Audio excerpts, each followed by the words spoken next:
Saturday. Christmas comes early. Unbelievable! Welcome to this incredible scene. Bills.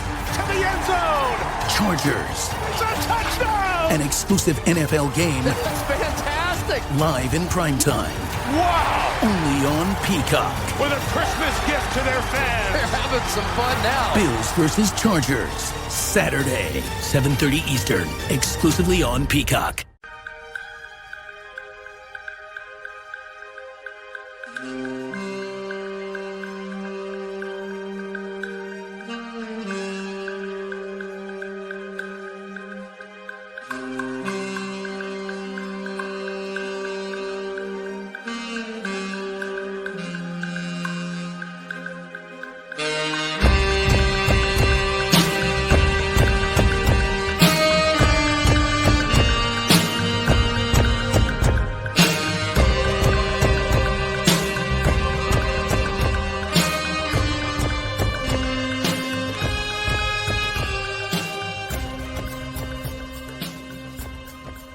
Good evening, Mavs fans. Welcome to another episode of Pod Maverick After Dark.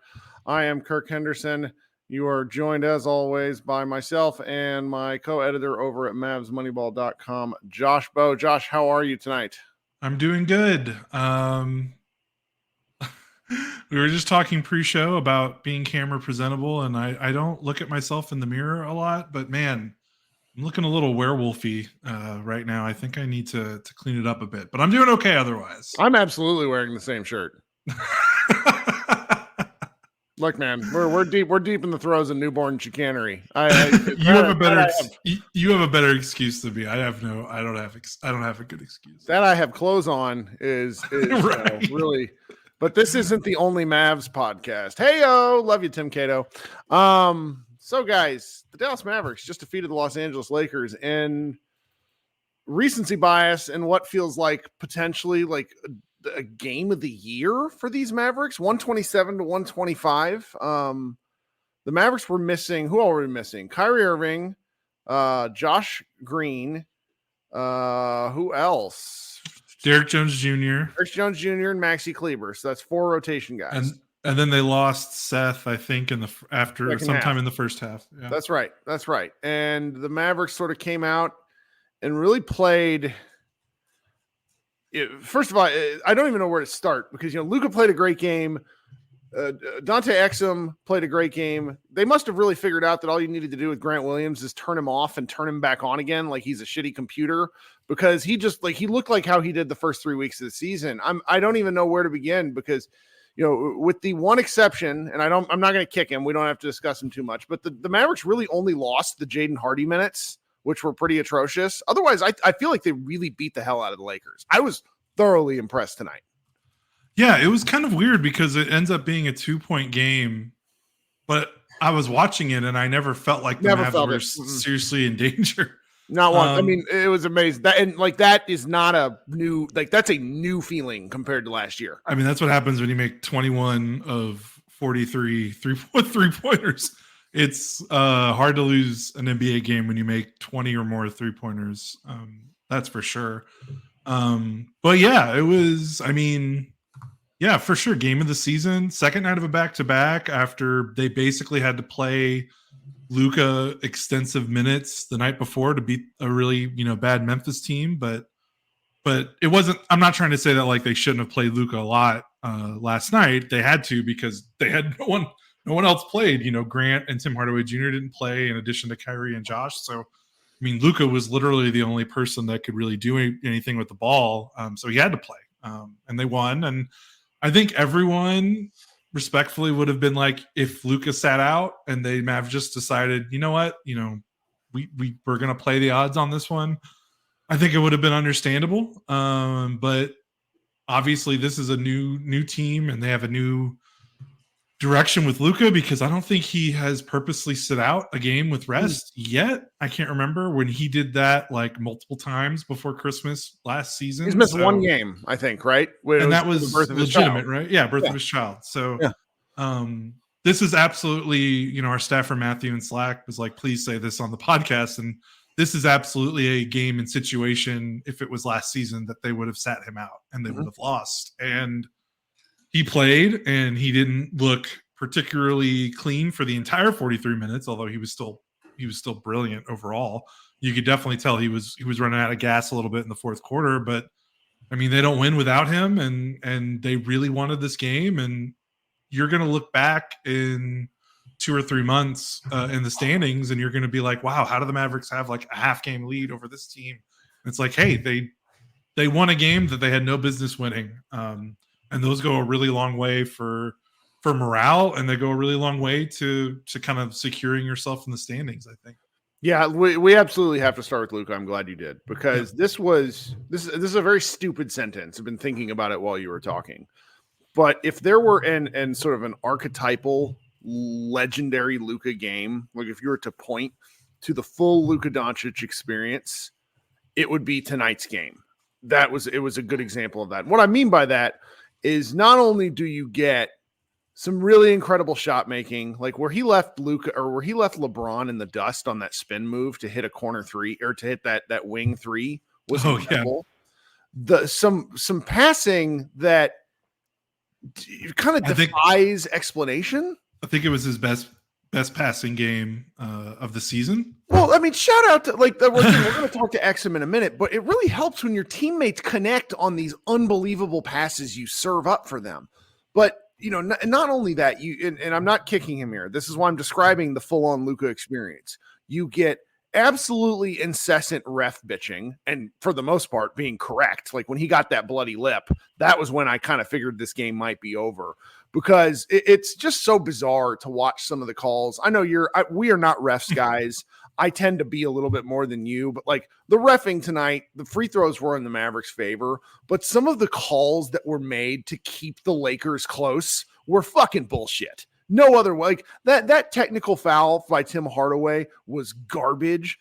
The Austin Reeves ran over Tim Hardaway in basically at the 3-point line to get a 2-point shot. It was clearly a charge. There were enough calls where I'm like, what are we doing here? And Luka was in everybody's face about it. He made the occasional absolutely amazing rebound, some really truly horrendous defense from time to time that made you just like cackle. There was an unbelievable LeBron fast break spin move. I want to say it was in the third quarter or maybe the beginning of the fourth, where he went through like 3 dudes. And as he's going up the court, Luka's kind of sauntering next to him, watching it happen. It was great. I loved it. I was yelling at the TV. And then when it comes down to crunch time, and I'm talking too much here, I'm sorry. No, go. When it comes down to crunch time, there was an orchestration of basketball that is just a reminder of why he is among the MVP candidates. He controlled that game. It never felt like anything the Lakers did mattered. And like, that's just the sort of Thanos sense of inevitability was just unbelievable. I loved it. Yeah, the calm, cool, collected measure way he went about. I think he scored his last 2 buckets kind of in that floater range, and he just the Mavericks kind of spread the floor for him, gave him his isolation, and made it to where it would have been hard for the Lakers to double, because there wasn't really, if the Lakers wanted to double him, they would have to be taking a player kind of running across the court to double him. They didn't use a screen. So that made sure that the Lakers couldn't double him easily. And he just was like, okay, I'm kind of in the office, going to work. Like, just kind of did a couple, dribble moves, spin moves, and kind of just twisted and turned and scored a 1-on-1 bucket. I don't know if it would be in the paint, but those kind of little floaters he likes. Those like that 6 bounce to off 8 the rim. ones. Oh yes, my God. Feels like he's automatic. It was crazy. Yeah. I really liked there's a lot to say about the Mavericks offensive. Imagine, how imaginative the Mavericks offense can be at times. There's definitely moments with Luka and without Luka where you're like, can they run a play, please? Like, what's going on? So I will give them credit that I thought at the end of the game, while it wasn't necessarily like a play, the way that they kind of spread the floor for Luka at the end of the game, making sure that there wasn't an easy way for the Lakers to double him by having a player standing right next to him at the wing. They kind of let him catch the ball near the top of the arc 3-point line. Then they kind of had basically the other two guys were kind of closer to the corners, or maybe I think Lively was short corner near the rim, two shooters in the corners, and then the other player, he wasn't like directly next to Luka on the wing, which is usually what happens, and that would make it easier for them to double him. So I thought that was pretty cool the way they kind of spread the floor out for him to isolate at the end of the game. It wasn't necessarily like a creative play, but it was just like smart decision-making process from both Luka and the coaching staff to be like, let's not F around with him getting doubled and maybe there's a turnover, or you're putting the ball in the hands of someone that, maybe the Lakers want to have the ball in their hands. Let's let Luka keep it. Let's let him go to work one-on-one, because we don't, if he's not being guarded by LeBron or Anthony Davis, I don't think they were very much concerned with who was guarding him tonight. And the Lakers did not put LeBron on him at the end of the game. So they went one-on-one and they closed it out. It was just such it was a fun game. Yeah, the Mavericks were in control, but the Lakers kept coming back in various ways. And, while we should we're going to talk about some of the other Mavericks that played truly like outlier games, it's not like the Lakers didn't have some bizarre performances from themselves. Taurean Prince hit 5 of 6 from 3. Austin Reeves hits 4 of 7. If they miss one or two of those, this whole game feels different from kind of the kick around. There was a lot of like Taurean Prince hitting big shots at a big moment, and I wonder what the heck he shoots from 3 this season. I can't find. I'll give you Reeves. I know Reeves was struggling, but he's got enough. What do you call it? Credibility as a shooter to that's fine. But yeah, the Prince. Okay, I'm wrong. Shooting. Well, Prince okay? is shooting 45% from 3 on 4 attempts, so I'm wrong. So he's actually shooting. He did no. He's shooting. He's at 35.8. What am I seeing here? What are you looking? Are you looking at his regular field goal percentage? Yeah, I don't know. I'm at NBA.com. I hate NBA stat sites. Like it's whoever puts their stuff together sucks. Okay, yeah, he's at 35, which is still like pretty good. But yeah, he hit like a sidestep, pump fake 3 late. And I was kind of like, whoa, like. I mean, to be clear, Taurean Prince is a guy we absolutely waned the Mavericks to sign. So he'd be very, he'd be very useful. Yeah. But yeah, Kirk, do you want to know what the Lakers shot at the rim? What? Right?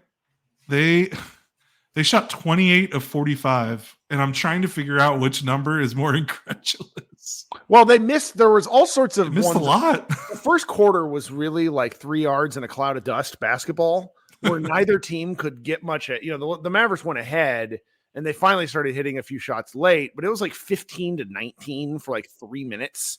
And I remember Anthony Davis missing a couple of bunnies, and I really thought it was going to be a bad Anthony Davis game, but he ended up turning it around. There's some it's just a lot of the Mavericks got some luck at the rim, just period. Like you don't shoot that badly at the rim. But 28 makes it still a lot. 28 makes it still a lot. And I felt like they missed a ton. So yeah, no, you're right. How many points did they had? Lakers had 62 points in the paint, which is a lot. It was just funny. This was just a funny game because the Lakers were they're scoring layups at will. And every time I look at the scoreboard, Mavericks still have 5-6 point. It was just so funny that it was like the Lakers were engineering the best looking basketball, a layup, and they were getting them whenever they wanted. And it's like, sorry, that doesn't matter because Dante Exum decided to make every single, Tim Hardaway going, that was what halftime was about from that kind of felt like a bizarro TNT crew with, just different guys, Grant Williams, Vince Carter. Can't remember the white guy's name in the middle, and Jamal Crawford. And they were just very calm and casual. And at one point, one of the 4 of them says, it's the simple fact is the 3 points is more than 2, and the Mavericks keep making these. And I was like, that's what this game was. That's kind of it. They made 6 more 3-pointers in a game they won by 2. So there you go. Well, so we're going to take a minute here, and I'm going to ask you guys to consider liking the stream, to consider subscribing to our show. We're sort of hitting a stride now, which is nice. More games means more content, which means Josh and I get more comfortable doing this and we have more fun. So if you would subscribe to the Pod Maverick podcast, I would really appreciate that. When this video is done, if you will go ahead and leave a comment, any sort of comment will do. My favorite are the ones where people make fun of me. Getting off jokes is very important. And I'm sorry if you're hearing my dog drink water in the background. Beyond that, we are still working on our podcast kerfuffle. People have started to discover the alternate Apple feed, Josh. I will just say that dealing with Apple support has been among the worst things in my life because, like most things related to Apple, they work so well until they don't, and then no one knows what's going on. All right, so this was good. This was fun. Thank you for letting me shill for a moment. We're driven by the search for better. But when it comes to hiring, the best way to search for a candidate isn't to search at all. Don't search, match with Indeed. If you need to hire, you need Indeed. Indeed is your matching and hiring platform with over 350 million global monthly visitors, according to Indeed data, and a matching engine that helps you find quality candidates fast. Ditch the busy work. Use Indeed for scheduling, screening, and messaging so you can connect with candidates faster. And Indeed doesn't just help you hire faster. 93% of employers agree Indeed delivers the highest quality matches compared to other job sites, according to a recent Indeed survey. One of the things I love about Indeed is it makes hiring all in one place so easy and streamlined so I can spend more time on the rest of my business. Leveraging over 140 million qualifications and preferences every day, Indeed's matching engine is constantly learning from your preferences. So the more you use Indeed, the better it gets. Join more than 3.5 million businesses worldwide that use Indeed to hire great talent fast. And listeners of this show will get a $75 sponsored job credit to get your jobs more visibility at Indeed.com/Blue Wire. Just go to Indeed.com/Blue Wire right now and support our show by saying you heard about Indeed on this podcast. Indeed.com/Blue Wire. Terms and conditions apply. Need to hire? You need Indeed. Who do we talk about and what do we talk about next? Dante Exum or Tim Hardaway? Let's go with Exum. Hardaway also was really good, but 7 3-pointers, 26 points. He's scored 20 points multiple times this season, which I have not looked this up, but I'm going to assume he's never scored 20 points multiple times in one NBA season. I know he's played, a handful, a pretty decent amount, but I'm just going to take a bet on that one, that he's never done that one before. He's such an interesting player because you get the sense of, and I felt this way at least, when the Mavericks were trying to steal minutes with Luka on the bench, everybody gets a little tighter. That's just natural, particularly against a big, good team like the Lakers. And I felt like his confidence was one of the things that kept the Mavericks in it to a degree. I think I don't want to say he only plays at one speed, but the speed that he plays at is so aggressive at the rim and at the paint where it feels so different from what Luka and Kyrie do. And I mentioned this last night as well. And I just don't know when teams are going to adjust to it, because as I've been thinking about this, I got a message from one of my friends, Blake, who said, hey, it's the new Spencer Dinwiddie. And I didn't really agree with him, but I also think I misunderstood him until I was sort of talking right now, where he's the third heat, the third heat in the GE convection oven, where he brings a little bit of extra gas. Dog, stop barking. Yeah. Sorry. Hucky's walking around barking. Yeah, that's why we feel like, because he's been good now for how many games in a row? About 3 or 4 games. He's started the last 4 games now. We've talked about him pretty much at every podcast. He's been either the first thing we talk about or the second. And it's the same thing where, this one's different because he made a bunch of threes. But in terms of just a general overall impact on the game, we've been screaming this forever. The Mavericks need players that aren't 6'2", that can chew bubblegum and walk at the same time. Besides Luka, it's felt like Luka. They got Kyrie, and that's great. But Kyrie, unfortunately, is 6'2". You need some of your 6'5", 6'6", 6'7" wings. You need at least one, preferably 2, that can do stuff with the ball, that aren't just guys that are going to spot up in the corner or spot up in the wings and shoot, and if they don't have a shot, just kind of move the ball and hot potato it along. You need guys that with size that can attack closeouts, that can confidently make the right read when faced with help defense. Again, they don't need to be playmakers. They don't need to be guys averaging 6-5 assists a game. They don't need to be, your offensive hub. They don't need to be running a bunch of pick and rolls.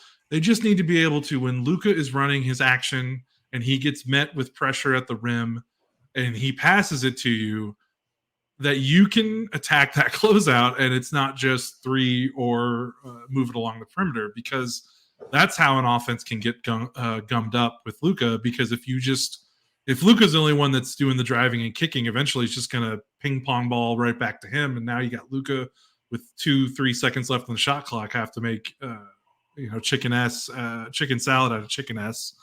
And that's not a recipe for success, no matter how good the aggregate of the Mavericks offense is, which is they're still really good. It's just, how do you take it to the next level? He's 6'5", long, athletic, and can dribble and pass. It's not more complicated than that. Well, first your camera died, so sorry. Replug that back in. And first, I do feel the need to address Richard Case, who says 6'5" isn't size. LOL. In the big picture of what the NBA, like what the Mavericks are dealing with, 6'5" is not size. You're correct, but 6'5" is still bigger than what they had been doing. I mean, like, how many players 6'5" has been on the Mavericks roster that can dribble and pass like he has, besides Luka Doncic? I mean, it's Spencer Maybe Dinwiddie. yeah. No, yeah. It's incremental. So I understand why you're like, this just isn't. He's not the final solution. He's not the final piece to the puzzle. Right, because when you go look at an Aaron Gordon who's 6'8" and can do all this stuff and is bigger and stronger and better. Right. But how many guys like that are available? This is why team building over a period of years is so important. And the Mavericks, for the better part of Luka Doncic, his tenure here, the Mavericks have been either attempting to assemble a super team, or they are patching over their own mistakes. So we understand that, yes, they do need bigger. That we're not arguing whatsoever. We just are saying that what we're seeing when they get incrementally bigger somehow has great results. So I'm very pleased with this. Yep. Sorry. So go ahead, because we're back on camera. Yeah. Oh yeah, for sure. Yeah, like I said, it's not like he is not the final. He's not the third starter that they're looking for next to Luke and Kyrie. But you can't fix everything in one summer. You can't fix everything in one trade deadline. Like, you need to, like you said, incremental steps. You need stopgaps until you make the next move. I mean, they signed him for basically a minimum for 2 years. So he's doing, obviously he's doing way more than anybody's being paid for. But last summer, they did all, they drafted Lively, they drafted Prosper, they signed and traded for Grant Williams. Like, all those things addressing the holes that they had from years of roster mismanagement. Like, you can't be like, okay, and we're just going to throw in, a 6'7", near all-star that can kick and pass. Like, you just can't you can't fit all that in one summer. No, and you take the baby steps to get better, and Exum is that baby stopgap until they find a player has his skill set that's either a little bit bigger or is just a more overall talented. Player. They're playing the Wolves Thursday. We're going to come in here, and I'm just going to tell everybody what we're going to talk about when the Wolves probably just beat the Mavericks like they stole something, because it's their fourth game in 7 nights. We're going to come in here and say, God, the Mavericks are small. Yeah, for sure. That's just that, because it's true. Yeah, the Mavericks are small. And the Wolves, the Mavericks are small, plus the Wolves make normal sized teams look small. So, I want to talk about next. I think we need to talk about the bravery of one Tim Hardaway Jr. I mean, that's a good way. It's a little tongue in cheek, but I feel like it's true, because, I mean, he's missed the past 2 games with back issues, right? Yep, back spasms, and enlighten us, because you know a thing or two about. Oh hell! I mean, we're like, if you're above the age of 25 and taller than 6 foot, you've probably had some back issues in your life, because none of us that grew up had yoga or any of this shit, and none of our running forms were corrected, and so everybody everybody has back problems, particularly if you sit in an office chair, and so back spasms are not uncommon. Shit hurts, and so for Tim to just go out there and to repeatedly take body blows and land on the small of his back was really something. I mean, we make a lot of fun of Timmy, because when he's bad, he makes you want to shoot him directly into the sun. But then there's tonight, and he's just like, fuck it, I'm Tim Hardaway. I'm going to shoot the ball. I've decided, by the way, just while this is on my mind, when Timmy goes hero mode, Timmy goes hero mode when he gets a rebound. That's the only time he goes here because he's like, ooh, he's like one of my he's like my son in YMCA basketball where he's like, oh, I have the ball. It's my turn to shoot now. That's basically the gist. But I love Timmy tonight. I would say that he's up there with, I really don't know who I would pick between him and Grant Williams and Exum in terms of like co-players of the game, but just a remarkable effort, really.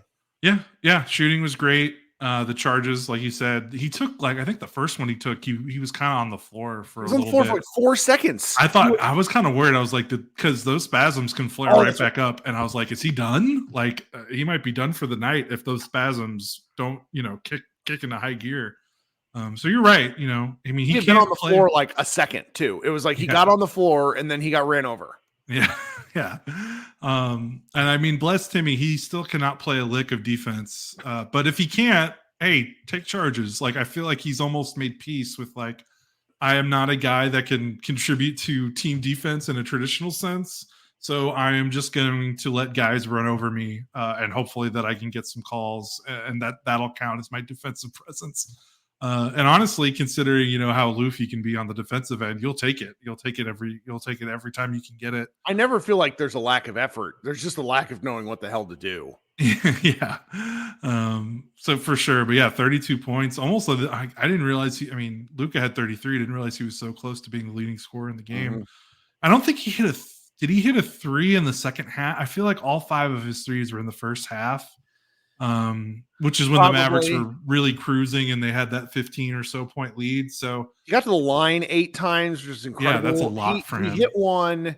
He hit a driving floating 2 past Jackson Hayes off the glass that had me make a noise where it's like where he got the and one against Reeves, I think, or something. Or no, against Hayes. Yeah, it was Hayes who had a terrible game. And it was truly remarkable. I mean, Tim, his 2-point percentage has steadily drowned since he's gotten older.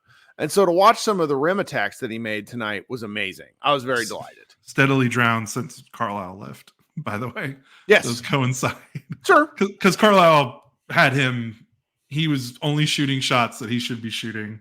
I think when Kidd kind of gave him a little bit more freedom, he definitely took some worse 2-pointers. But yeah, great game for him. And it's one of those games where it's like, when we talk about trading him and not necessarily, I don't think I'm against if the Mavericks can find a good deal to trade him.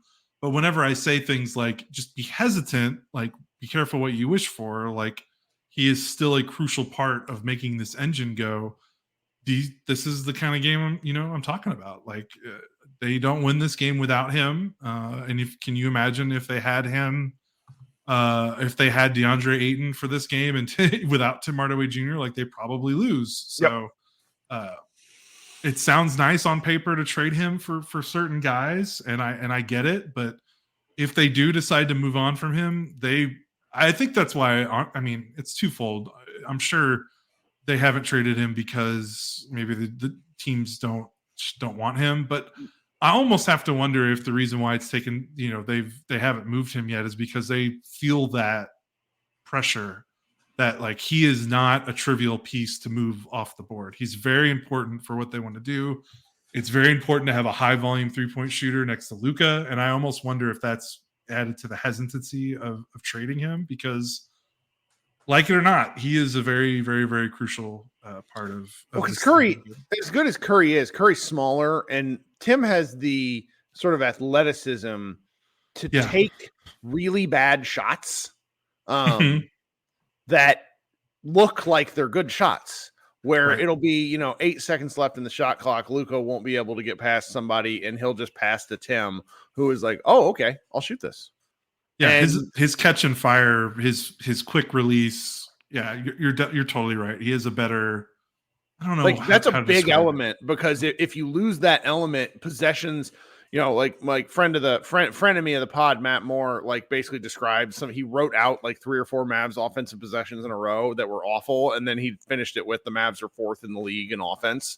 And it's because of that, partially because of the Timmy of it all, like the willingness to take the bad shot and then make it rather than drive and throw up a nasty brick with like 4 seconds left. It's taking a kind of ill-advised shot with 6 seconds left. And the Mavericks just do a lot with that over that time, and I'm really glad it works out. God, we're going long, but that's great. So I think we have to pivot to the realistic man of the match for the Mavericks and Dante Exum. And why don't you go with him? Because you basically said what he needed to do last night, and then he did it. I know, that's so funny. Yeah. So we talked about last night how it was like, when are teams going to stop guarding him and make him shoot 3-pointers? And it happened tonight. And the Lakers made him shoot 9 3-pointers, and he made 7 of them, and the Mavericks win. So I don't know if you can count on him making 7 3-pointers consistently going forward. Well, he hit 8 all year, so no, you can't. That's crazy. That's crazy. That's the craziest stat I've heard in a while. That's he's so not funny. gotten the minutes. Like, this is I know issue too, where it's like who he's playing with. Like, just the simple catch and shoot. It's another example of, if you are a mediocre wing and we don't know if you can shoot, demand to play with Luka, because you're going to get shots that you get in an open gym. Right. You're going to get practice quality jump shots. And that's what it was for Exum. I mean, they really played off him. And what was nice was he was in the corner a lot. I mean, I don't know how many threes he made. Let me check how many corner threes he made, because I feel like he made a decent amount of corner threes. He only made 2. He made 5 above the break. So never mind. But hey, 2 corner threes is nice. They were practice shots, because he did one, and he did 2 that I remember, where he faked driving. He basically took a jab step on no one, and then took the 3. Yeah, and like, you just got to take those shots.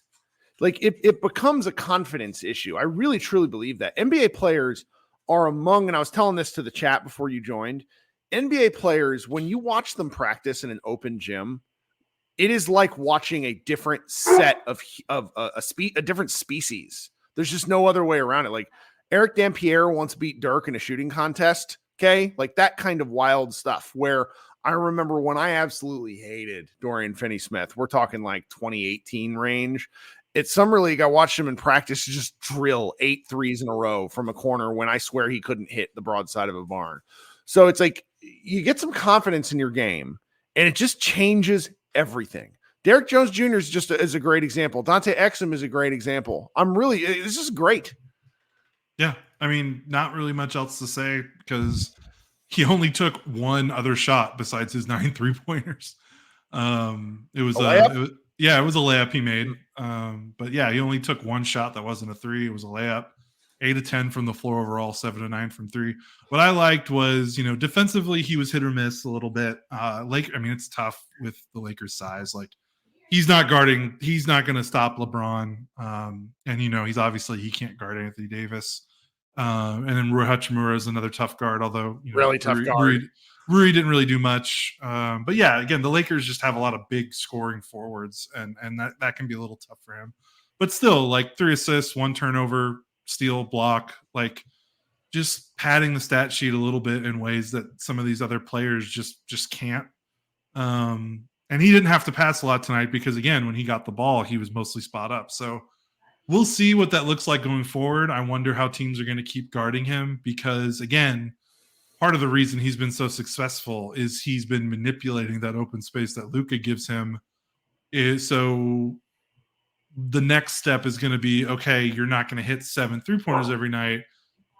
Can he, instead of taking a 3, drive into that space and create something at the rim for his teammates, create a 3-pointer for his teammates, or create, a more high percentage 2-point shot for himself?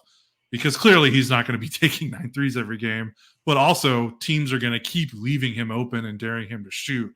So I think he's going to have to find a balance between, okay, I've got the 3, I'm going to keep hitting it, or, I don't know if I've got the three ball tonight. I need to find a way to kind of use this open space as a runway to get downhill and make some things happen. But that's one of the elements that I really like about him, yeah, that he's doing that other guys that have played with the Mavericks haven't, is if you're kind of a Luka critic, you say their offense is way too many guys standing there while Luka does his thing.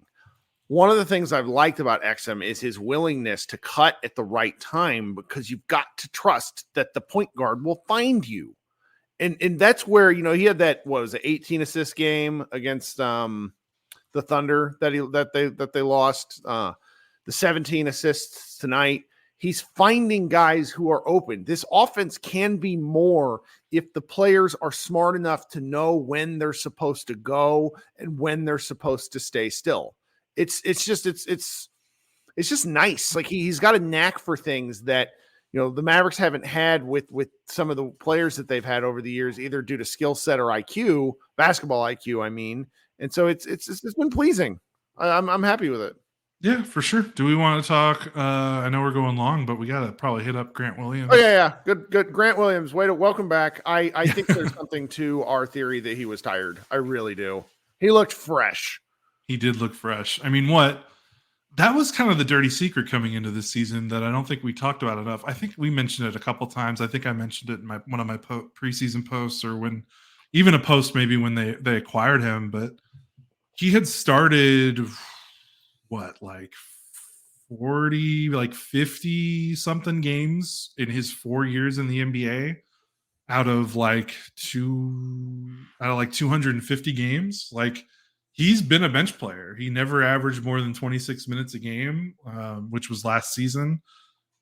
He just jumped from, not only are you playing against starters when you're used to playing against mostly backups for a lot of your minutes, but we're also going to jump your minutes up to a career high. So not only are your minutes at a career high, but they're also a higher leverage type of minute, because instead of coming off the bench and guarding a backup four, hey, you need to guard Anthony Davis, you need to guard Nikola Jokic, you need to guard LeBron, you need to guard I don't know whatever other scoring forwards they've played against this year, but you know what I mean.